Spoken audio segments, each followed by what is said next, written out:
Atos 19, versículo 1. E sucedeu que, enquanto Apolo estava em Corinto, Paulo, tendo passado por todas as regiões superiores, chegou a Éfeso. E achando ali alguns discípulos, disse-lhes: Recebestes vós já o Espírito Santo, quando crestes? E eles disseram-lhe: Nós nem ainda ouvimos que haja Espírito Santo. Perguntou-lhes então: Em que sois batizados, então? E eles disseram: No batismo de João. Mas Paulo disse: Certamente João batizou com o batismo do arrependimento, dizendo ao povo que cresce no que após ele havia de vir, isto é, em Jesus Cristo. E os que ouviram foram batizados em nome do Senhor Jesus. E impondo-lhes Paulo as mãos, veio sobre eles o Espírito Santo, e falavam línguas e profetizavam. Estes eram ao todo uns 12 varões. E, entrando na sinagoga, falou ousadamente, por espaço de 3 meses, disputando, persuadindo-os acerca do reino de Deus. Mas como alguns deles se endurecessem e não obedecessem, falando mal do caminho, perante a multidão, retirou-se deles e separou os discípulos, disputando todos os dias na escola de um certo tirano. E durou isso por espaço de 2 anos, de tal maneira que todos os que habitavam na Ásia ouviram a palavra do Senhor Jesus, tanto judeus como gregos. E Deus, pelas mãos de Paulo, fazia maravilhas extraordinárias, de sorte que até os lenços e aventais se levavam do seu corpo aos enfermos, e as enfermidades fugiam deles, e os espíritos malignos saíam. E alguns dos exorcistas judeus ambulantes tentavam invocar o nome do Senhor Jesus sobre os que tinham espíritos malignos, dizendo: Esconjuro-vos por Jesus, a quem Paulo prega. Os que faziam isto eram 7 filhos de Cefa, judeu principal dos sacerdotes. Respondendo, porém, o espírito maligno disse: Conheço a Jesus e bem sei quem é Paulo. Mas vós quem sois?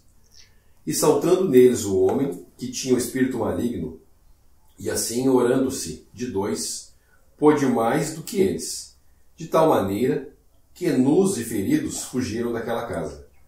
E foi isso notório a todos os que habitavam em Éfeso, tanto judeus como gregos. E caiu temor sobre todos eles. E o nome do Senhor Jesus era engrandecido. Muitos dos que tinham crido vinham confessando e publicando os seus feitos. Também muitos dos que seguiam artes mágicas trouxeram os seus livros e os queimaram na presença de todos. E, feita a conta do seu preço, acharam que montava a 50.000 peças de prata. Assim, a palavra do Senhor crescia poderosamente e prevalecia. E, cumpridas essas coisas, Paulo propôs em espírito ir a Jerusalém, passando pela Macedônia e pela Caia, dizendo: Depois que eu houver estado ali, importa-me ver também Roma. E enviando a Macedônia 2 daqueles que o serviam, Timóteo e Erasto, ficou com ele por algum tempo na Ásia. Naquele mesmo tempo, houve um não pequeno alvoroço acerca do caminho, porque um certo ourives de prata, por nome Demétrio, que fazia de prata nichos de Diana, dava não pouco lucro aos artífices, aos quais, havendo-os ajuntado com os oficiais de obras semelhantes, disse: Varões, vós bem sabeis que deste ofício temos a nossa prosperidade. E bem vedes e ouvis que não só em Éfeso, mas até quase em toda a Ásia, este Paulo tem convencido e afastado uma grande multidão, dizendo que não são deuses os que se fazem com as mãos.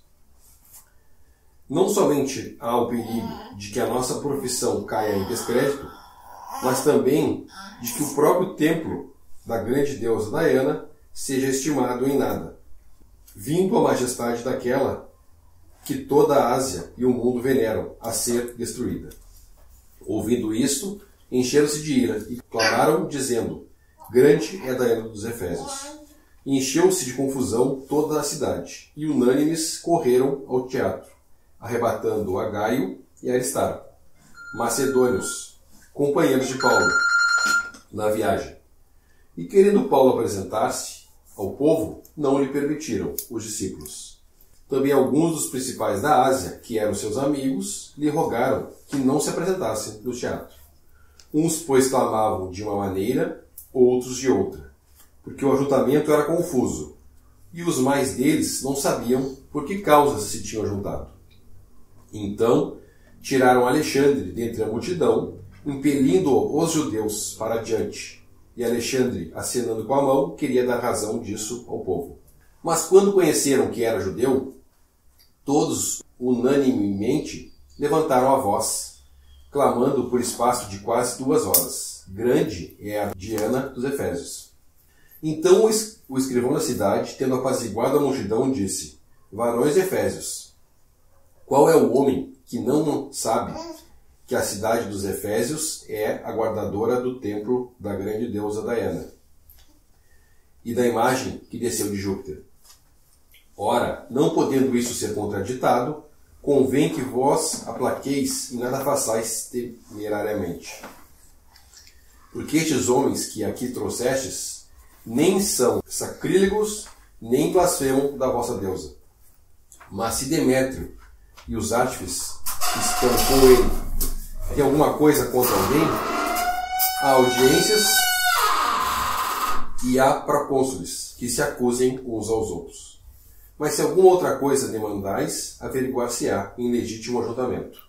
Na verdade, até corremos perigo de que por hoje sejamos acusados de sedição, não havendo causa alguma com que possamos justificar este concurso. E, tendo dito isto, despediu o ajuntamento. Aqui no início desse capítulo 19, podemos ver que Apolo teve em Corinto, versículo 1. Isso deu que enquanto Apolo estava em Corinto, Paulo, tendo passado por todas as regiões superiores, chegou a Éfeso.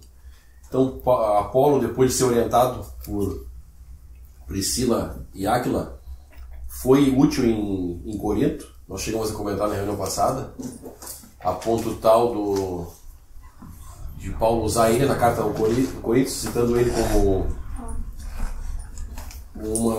um dos cabeças do sectarismo lá, daquela assembleia. Paulo vai encontrar agora 12 pessoas que, como Apolo, conheciam apenas o batismo de João. Segunda parte do versículo 1. Tendo passado por todas as regiões superiores, chegou a Éfeso, e achando ali alguns discípulos. Éfeso era a capital da Macedônia. Era uma colônia romana também, era uma cidade grande. Versículo 2. Disse-lhes: Recebestes vós já o Espírito Santo quando crestes? E eles disseram-lhe: Nós nem ainda ouvimos que há Espírito Santo. Então a gente tem bastante instrução aqui nessa passagem.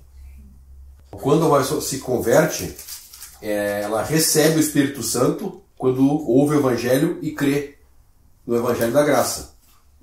Por isso que Paulo pergunta: Recebestes vós já o Espírito Santo quando crestes? Em Efésios também traz luz sobre esse assunto de receber o Espírito Santo. E qual era o problema aqui? Eles tinham ouvido apenas o que João Batista falava. E o que João Batista falava? Arrependei-vos que é chegado o reino dos céus. Mas na mensagem de João Batista também estava introduzido o Espírito Santo, porque ele falou assim, uns serão batizados com fogo e outros com o Espírito Santo. Então João Batista chegou a introduzir na mensagem a vinda do Espírito Santo. Só que esses discípulos, eles tinham ouvido só esse evangelho de arrependimento e o batismo de João. Versículo 3. Perguntou-lhes então: em que sois batizados? Então, e eles disseram: no batismo de João. O que era o batismo de João? Era um batismo ligado ainda à terra, ao judaísmo. O arrependimento teria que vir primeiro para eles receber o Senhor Jesus como o Messias deles. Muito parecido com o que Apolo tinha conhecimento também, versículo 25 do capítulo 18. Este era instruído no caminho do Senhor, e fervoroso de espírito, falava e ensinava diligentemente as coisas do Senhor, conhecendo somente o batismo de João. Então Paulo vai colocar esses 12 agora em outro terreno. Em outro terreno. Versículo 4. Mas Paulo disse: certamente João batizou com o batismo do arrependimento, dizendo ao povo que cresce no que após dele havia de vir, isto é, em Jesus Cristo. E os que ouviram foram batizados em nome do Senhor Jesus Cristo. Então a grande diferença desses dois batismos, o batismo de João era o batismo de arrependimento. E o batismo ao nome do Senhor Jesus é um batismo que nos identifica com Cristo na cruz. Mortos com Cristo na cruz, essa é a grande diferença. Só que nós sabemos que o Senhor ressuscitou. E a base desse batismo não é o arrependimento. É fé no que Jesus fez quando ele morreu. Então, quando nós somos batizados em nome do Senhor Jesus, nós estamos levando esse nome sobre nós e toda a obra que ele consumou na cruz também. Esse efeito, exteriormente, teria efeito sobre nós. Então, que efeito? Que somos identificados em Cristo com a sua morte e na sua ressurreição também, por fé. Por fé. E o arrependimento, ele vem depois. Hoje nós podemos entender melhor sobre o arrependimento. É que isso é uma obra que Deus faz em nós, o Espírito Santo faz em nós. Quando recebemos a nova vida, a primeira coisa que a gente sente é o peso dos pecados, é consciência dos pecados. E vamos entender que nós precisamos de um Salvador para não sermos condenados. Então, é bom a gente frisar isso, porque hoje existe uma grande confusão nesse batismo. É o mesmo batismo de João. Não, é muito diferente. O batismo de João está conectado com o judaísmo, com o Messias que queria vir. O batismo cristão está conectado com o Senhor que morreu na cruz, ressuscitou e está agora nos céus, à destra de Deus. Um é ligado com as coisas terrenas, o outro é ligado às coisas celestiais, que fazem parte dessa dispensação que nós estamos, a dispensação da graça. Todas as nossas bênçãos são celestiais. Tudo vem de cima, vem do Senhor. Todas as bênçãos nós temos nele, nesse nome, que é o batismo que Paulo fazia, É o nome do Senhor Jesus. Nessa situação aqui, tem duas coisas muito interessantes que concernem essa dispensação que a gente vive. Versículo 6. Impondo-lhes Paulo as mãos, veio sobre eles o Espírito Santo, e falavam em línguas e profetizavam. Então, depois que eles ouviram o Evangelho, Paulo, usando agora a sua autoridade apostólica, impõe a mão neles e eles recebem o Espírito Santo. Por que Deus nos permitiu isso? Está escrito aqui. Que são as duas coisas que são concernentes nessa dispensação. O apóstolo Paulo, com a sua autoridade apostólica, fora de Jerusalém, que eles estão numa cidade gentia, que era em Efésios, e o Espírito Santo habitando no crente, que é a diferença dessa dispensação da graça. Uma coisa que nunca houve antes. O Espírito Santo, que desceu em Atos 2, habitando aqui entre os cristãos e no crente. É uma coisa que é perdida. Não existe o batismo do Espírito Santo. O batismo do Espírito Santo aconteceu como João avisou. João disse que o Senhor ia mandar o Espírito Santo e ia batizar. E isso aconteceu já. Atos 2, os judeus, e em Atos 10 também com Cornélio, significando os gentios sendo batizados. Aqui, Paulo está colocando esses 12 no mesmo terreno da casa de Deus, onde o Espírito Santo faz morada. Porque ele está mandando sem ter ouvido o Evangelho da graça ainda, sem ter crido na mensagem e recebido o Espírito Santo. Então Paulo introduz eles no mesmo terreno, o terreno cristão, através do batismo, e impondo as mãos neles, eles recebem o Espírito Santo, que fala aqui, que remete à autoridade apostólica de Paulo. Paulo tinha autoridade apostólica e estava sendo instrumento do Espírito Santo. O Espírito Santo estava agindo através de Paulo. Nessa ocasião e nas outras viagens dele também, Paulo estava sendo um instrumento de Deus para introduzir agora a dispensação da graça. Uma visão geral do capítulo também, assim como no 24, a gente viu ali as visões que foram dadas a Paulo em específico. Aqui algumas manifestações, alguns milagres e algumas coisas, como desde o início do livro nós estamos vendo, são manifestações muito específicas a esse tempo. Isso que mais adiante a gente vai chegar ali na parte do... Eles levavam um pedaço das vestes ali para os enfermos. Isso eram sinais muito específicos desse período ali. Justamente o apóstolo Paulo foi por permissão do Senhor para justamente acontecer o que acontece no versículo 17. Vai falar ali do temor. Isso era tudo para que houvesse um temor nesse testemunho cristão. Houvesse um temor da parte daqueles que eram judeus e daqueles que também não criam, né, que eram gentios.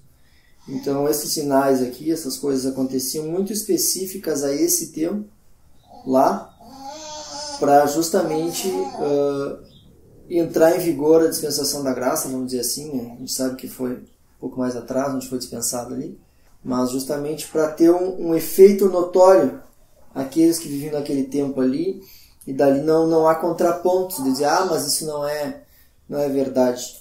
Então, esses sinais que eram feitos aqui, essas visões, esses milagres, essas curas que eram feitas naquela época, foram muito específicos dessa época. Então, precisamos ter bem claro isso, né?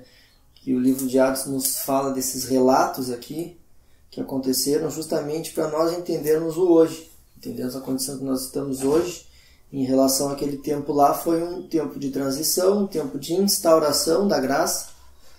Então foi necessário todos esses sinais justamente para vigorar o testemunho do cristianismo genuíno, vamos dizer assim, hoje que se divide em cristão, né, e cristandade professa. Então hoje nós temos esse livro com esses sinais, o que não quer dizer que isso vai acontecer hoje. Então isso era muito específico daquela época e do apóstolo Paulo em especial, que por ter sido revelada a ele a graça, ele também tinha esse privilégio de ser usado naquela época para essa finalidade, instaurar um período da graça, abrir as portas, né, para a casa, vamos dizer assim, né, para a nova casa, um novo lugar onde estaria o Senhor, vamos dizer assim. Então era muito específico. Paulo mais uma vez vai na sinagoga aqui, no versículo 8, e entrando na sinagoga falou ousadamente por espaço de 3 meses, disputando e persuadindo-os acerca do reino de Deus. Mas como alguns deles se endurecessem e não obedecessem, falando mal do caminho, perante a multidão, retirou-se deles e separou os discípulos. Aqui fala que houve uma separação ali dos discípulos, e nós não vamos ver mais agora em diante, em Atos, o apóstolo Paulo indo nas sinagogas, e ele vai entrar agora nessa escola aqui do gentil. Era um lugar físico, e não era um templo, era um lugar físico que Paulo estava usando para ensinar, e ele usou esse espaço 2 anos ensinando ali, numa capital, Éfeso, que é uma cidade bem grande, e no versículo 10 fala que Deus proveu, que abençoou ali Paulo nesse lugar, de tal maneira que todos que habitavam na Ásia ouviram a palavra do Senhor Jesus, tanto judeus como gregos. Então Deus permitiu que se propagasse ali o que Paulo estava ensinando. E o versículo 11 que o irmão comentou, e Deus pelas mãos de Paulo fazia maravilhas extraordinárias. Muito claro, né? Deus pelas mãos de Paulo. O que seria isso para nós entender hoje? Seria as credenciais do apóstolo Paulo, né? Porque era muito fácil questionar ele. Quem é tu? Onde é que vem isso que tu está ensinando? Então Deus deixa muito claro, permitindo sinais pelas mãos dele, que eram as credenciais do apostolado dele. E nós sabemos que o exercício de sinais aqui era para os judeus, tinham judeus nessa cidade aqui, que, como fala aí no versículo 9, eles falaram mal do caminho. Então eles negaram o que Paulo estava ensinando. Negaram, mas pelos sinais que Paulo fazia, não tem como... A pessoa tem que realmente tapar os olhos e olhar para o outro lado e não querer ver. Porque mesmo que eles não acreditassem, não tivessem fé, os sinais que Paulo fazia eram inegáveis. E no versículo 12, isso aqui é usado hoje, é repetido de uma maneira supersticiosa, de sorte que até os lenços e aventais se levavam do seu corpo aos enfermos. E as enfermidades fugiram deles, e os espíritos malignos saíam. Não foi Paulo que orientou a fazer isso, as pessoas estavam fazendo isso. Não era correto fazer isso, porque isso é dando poder a alguma coisa criada, a um lenço, né? Isso é idolatria. Mas por misericórdia de Deus, Deus permitiu que os enfermos fossem curados e as enfermidades fugissem deles e os espíritos malignos. E foi tão grande essa demonstração de poder de Deus que isso vai levantar inveja nos judeus no sentido de poder. Porque logo em seguida aqui, ó, no versículo 13, e alguns dos exorcistas judeus ambulantes tentavam invocar o nome do Senhor Jesus sobre o que tinham espíritos malignos, dizendo: esconjure-se por Jesus, a quem Paulo prega. Então eles não tinham como negar o poder e as credenciais que Deus estava dando, porque eles tentaram usar esse nome. Esses judeus aqui, exorcistas, eles tentaram usar o nome de Jesus. Não por ter fé nesse nome ou por crer que ele era o Filho de Deus, mas pelo poder.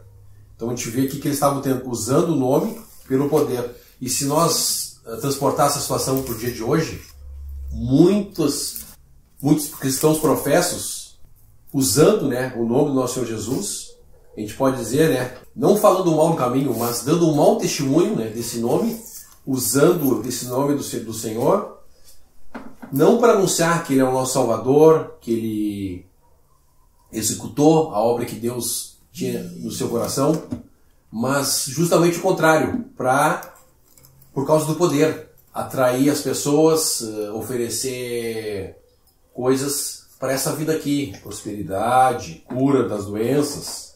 Nós, por graça e misericórdia, temos entendido que nós estamos, mesmo aquele que crê, está sujeito ao pecado e às consequências do pecado. Isso é governo de Deus. E nós entender também que nossas promessas não são essas, né? Essas promessas vão ser cumpridas no milênio. São promessas que foram feitas para os judeus. Então hoje a gente vê, é muito fácil nós vermos homens usando o nome do Senhor, fazendo teatrinho, né, na expulsão de espíritos malignos, e também no sentido de enganar as pessoas, oferecendo, né, coisas que o Senhor não ofereceu, comprometendo o nome do Senhor Jesus. Comprometem o nome do Senhor. O Espírito, no versículo 15, reconhece o nome do Senhor Jesus, reconhece Paulo, mas vós quem sois? Então, querer usar das coisas de Deus sem fé é perigoso, porque olha o que vai acontecer no versículo 16. Saltando neles um homem que tinha o espírito maligno, asseverando-se de dois, pôde mais do que eles, e de tal maneira que nus e feridos fugiram daquela casa. E isso foi notório a todos os que habitavam em Éfeso, tanto judeus como gregos, e caiu temor sobre todos eles. E o nome do Senhor Jesus era agradecido. O irmão citou, né, sobre o temor, o testemunho, e aqui o Senhor não permitiu, né, como o irmão citou, era propício nessa ocasião aqui. O apóstolo Paulo ainda estava com toda a sua energia, o Espírito Santo também estava atuante, então ele não permite que essas pessoas usar o nome do Senhor sem receber a paga ali na hora. E, em consequência, Deus vai usar isso que aconteceu como testemunho. O versículo 17 fala que isso foi notório a todos que habitavam em Éfeso, tanto judeus como gregos, e caiu temor sobre todos eles. E o nome do Senhor Jesus era agradecido. A gente pode ver aqui a autoridade apostólica de Paulo sendo credenciada por Deus através das maravilhas, o Espírito Santo atuando, abrindo os corações para receber a palavra. Lá no versículo 10 a gente pode ver isso aí. E a gente pode ver também os judeus, né, com... Nos capítulos anteriores nós lemos que por inveja eles estavam perseguindo. E aqui a gente pode ver que, como estava sendo passado, né, o poder dos judeus para a mão agora da igreja, de gentios, esses judeus são movidos a tentar usar esse nome, mas sem fé. Tem um versículo que fala, né, que se metendo em coisas que não viu, em visões de anjos, né, o homem é assim, ele vai inventar coisas para tentar parecer que são coisas de Deus, parecer que são coisas piedosas. O inimigo, ele é Satanás, ele é especialista nisso. Ele tem duas formas de agir. Uma é agressivamente, que nós vamos ver depois no decorrer desse capítulo, e a outra é introduzir e filtrando dentro. Como esses judeus tentaram se infiltrar aqui, usando o nome do Senhor.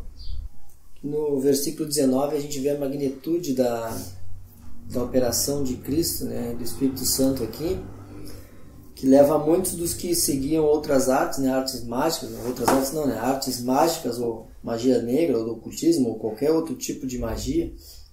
Eles trouxeram um preço bem significativo de literatura do que eles achavam que era um conhecimento. Vem Paulo pregando a Cristo, uma palavra com simplicidade, de um homem que morreu e hoje vive, um Deus, e diante disso não tinha mais valor nenhum todos aqueles livros que eles queimaram em público, inclusive, né? Queimaram na presença de todos, para todos verem. Isso foi testemunhal também, né? Que aquilo ali não fazia mais sentido, né? Havia agora algo mais poderoso, que era o Espírito Santo aqui na Terra, para a gente poder ver a magnitude que tem e o contraste que também tem as Escrituras, né, nos mostrando que não há ligação da luz com as trevas. Então, aqui quem seguia essas artes mágicas trouxeram tudo aquilo que tinham, e não era pouca coisa, que acharam que montava quase 50 mil peças de prata. A gente imagina hoje, né, que era muito abundante a prata na época, o ouro, enfim, e era muito valiosa, né? Desde a parte lá das moedas, né, que o preço que foi dado a Judas, né? Poucas moedas, hoje a gente for ver 30 moedas, é pouca coisa. Hoje tu compra prata numa joalheria ali por pouco mais de nada, mas na época era super valorizado. Então 50 mil peças de prata, a gente imagina o preço que custou essa gente toda, né? Então a magnitude do impacto do testemunho cristão aqui, né? A gente sabe, ontem até comentávamos, o dinheiro é a raiz de todos os males, nos diz a palavra. Então o impacto que teve isso na sociedade da época, deles verem essa quantidade de literatura e com esse valor estimado sendo destruído em função daqueles que estavam vindo, né, e testemunhando através do apóstolo Paulo e daqueles que também estavam com ele, com certeza. Então é o impacto do testemunho cristão, dizendo diretamente, né, fazendo contraponto com essas artes. Realmente a gente consegue ver que aqueles que criam também, obviamente, não se envolviam, por mais que antes pudessem estar envolvidos com essas coisas, também lançavam de mão dessas coisas, porque não há comunhão da luz com as trevas. E aqueles que de fora viam também e traziam seus livros e diziam, não tem mais valia, queima junto aí, porque não faz sentido mais isso para nós. Então é o impacto do testemunho cristão. A gente consegue ver a magnitude que isso alcança, ao ponto, como eu não falei, e o versículo nos diz que toda a Ásia ouviu, né? Então é um impacto muito grande do que foi o testemunho cristão. Inclusive com esse testemunho foi algo que também deu força, né? Esse testemunho, no versículo 20, a gente diz, assim a palavra do Senhor crescia poderosamente e prevalecia. Era testemunhal também isso, né? Quem via, reconhecia. A gente vê então aqui a energia desse apóstolo Paulo e o Espírito Santo movimentando as coisas, permitindo, né, a divulgação, ser difundida agora a mensagem de Paulo por toda a Ásia. Como leu no versículo 20, a palavra do Senhor crescia poderosamente e prevalecia, está em contexto com as trevas, né, do ocultismo ali, as pessoas rejeitando, né, aquilo que elas tinham como tradição, cultura, ou tinham aprendido em relação a espiritual. Isso vai trazer consequências, né? No versículo 19 não fala que muitos pegavam os seus ídolos e quebravam ou rejeitavam, a gente não sabe disso, mas com certeza aconteceu, porque no versículo 23 vai haver um problema em relação a isso. Naquele mesmo tempo houve um não pequeno alvoroço acerca do caminho, porque um certo ourives de prata, por nome Demétrio, que fazia prata, nichos de Diana, dava não pouco lucro aos artífices, aos quais, havendo-os ajuntado com as oficinas de obras semelhantes, disse: varões, vós bem sabeis que deste ofício temos a nossa prosperidade. E bem vedes e ouvis que não só em Éfeso, mas até quase em toda a Ásia, este Paulo tem convencido e afastado uma grande multidão, dizendo que não são deuses o que se fazem com as mãos. Então baixou as vendas desses ídolos, tanto estava sendo a energia e o movimento que Deus estava fazendo, que esse mesmo homem aqui dá testemunho, mas até quase em toda a Ásia, este Paulo estava sendo mencionado até entre os que não criam. O Demétrio, que fala isso, tem convencido e afastado uma grande multidão, dizendo que não são deuses os que se fazem com as mãos. A gente sabe que isso é o Espírito Santo que estava movendo essas pessoas. Paulo apenas anunciava o Evangelho e o Espírito Santo fazia. E agora o inimigo vai se manifestar agora de outra forma. A agressividade. 27. Não somente há o perigo de que a nossa profissão caia em descrédito, mas também que o próprio templo da grande deusa Diana seja estimado em nada. Então a preocupação deles era o lucro. 28. Ouvindo isso, encheram-se de ira e clamavam, dizendo: grande é Diana dos Efésios. E encheu-se de confusão toda a cidade, e unânimes correram ao teatro, arrebatando Gaio e Aristarco, macedônios, companheiros de Paulo na viagem. A gente pode observar que a obra já estava cumprida ali em Efésios, porque no versículo 21 fala: e cumprindo essas coisas, Paulo propôs em espírito ir a Jerusalém. Então Paulo já estava com o propósito de seguir a obra. E ele seguiu, passando pela Macedônia e pela Caia, dizendo: depois que houver estado ali, importa-me ver também a Roma. Então Paulo, cumprindo a obra ali na Ásia, segue o seu trabalho apostólico, visitar, encorajar e fortalecer os irmãos. E o inimigo, né, já começa a arquitetar aqui a perseguição em relação a as pessoas que trabalhavam com esses ídolos. Eles pegam a Gaio e Aristarco, no versículo 29, companheiros de Paulo, e levam para o teatro. Paulo queria se apresentar, os discípulos não deixaram Paulo se apresentar. Versículo 31. E mais uma vez aqui nós vamos poder ver a provisão de Deus em relação, utilizando as autoridades humanas. Eles não vão ter sucesso nessa acusação contra os discípulos. No versículo 35, a gente pode ver aqui Deus guardando esses discípulos. Então o escrivão da cidade, tendo apaziguado a multidão, disse: varões Efésios, qual o homem que não sabe que a cidade dos Efésios é guardadora do templo e da grande deusa Diana e da imagem que desceu de Júpiter? Ora, não podendo isso ser contraditado, convém que vos aplaqueis e não façais nada temerariamente. Que estes homens que aqui trouxestes não são sacrílegos, nem blasfemam da vossa deusa. Mas se Demétrio e os artífices que estão com ele têm alguma coisa contra alguém, há audiências e há procônsules, que se acusam uns aos outros. Então Deus não deixa seguir para frente essa acusação, e Paulo segue o seu trabalho. Paulo vai seguir o seu trabalho. Já estava implantado o evangelho aqui na cidade de Éfeso. Nós temos uma carta para Éfeso. É comentado essa carta que é a carta mais elevada que nós temos. É uma carta que trata dos assuntos celestiais. Paulo segue o seu trabalho. A perseguição, acho que todos os capítulos, nos últimos capítulos que nós estudamos, houve perseguição.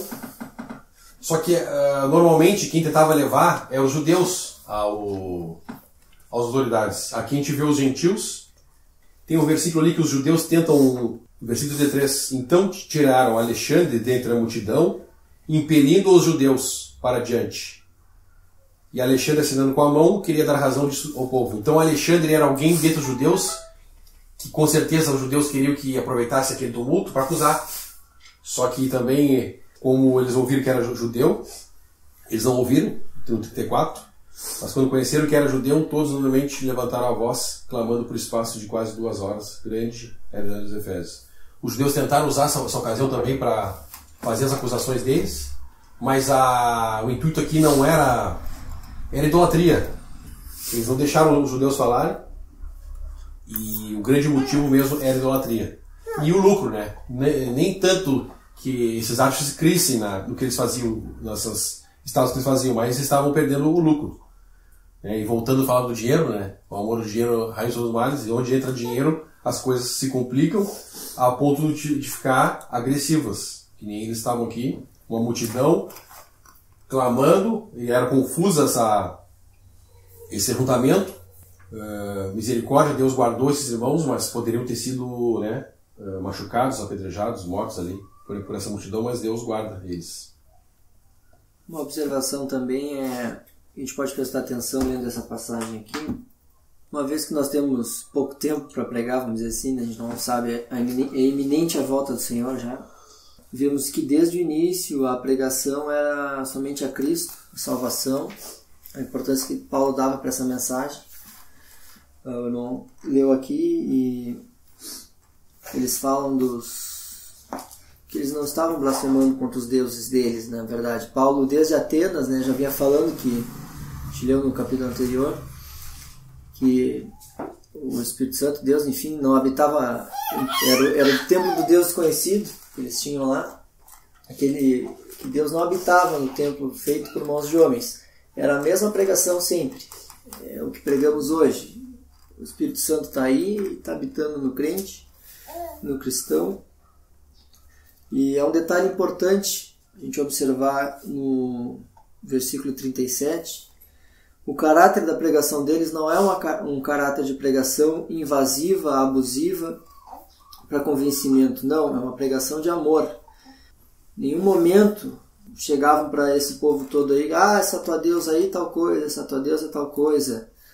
Como muito, infelizmente, a gente vê na cristandade professa hoje, muitos pregadores por aí falando, acusando, muitos quebrando, chutando, enfim, fazendo o que for com status e tudo mais.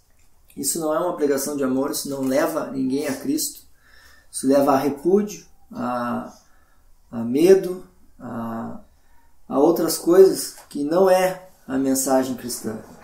Então a gente vê claramente o caráter da pregação de Paulo e dos irmãos na época já. Era uma pregação de amor. Eles não eram sacrílegos, como dizia aqui, nem blasfemavam da vossa deusa. Ou seja, eles não acusavam, não falavam, eles simplesmente falavam do amor de Cristo, simplesmente falavam desse sacrifício perfeito, simplesmente falavam do Cristo que vive. Era esse o caráter da pregação, era essa a mensagem. Então é um erro querer chegar para alguém que crê em um ídolo, que tem a sua escultura ali, e falar, isso aí tal coisa, isso aí tal coisa. Não. Qual é a pregação? Falar de Cristo, falar do amor de Cristo. Por quê? Porque quem vai convencer aquela pessoa de que aquela imagem realmente não significa nada divino é o próprio Espírito Santo. É Ele que vai fazer a obra. Então aqui a gente já vê desde lá, nesse versículo 37, pelo que esse outro homem falou a eles, a gente consegue perceber um tato ali o caráter de pregação do Evangelho.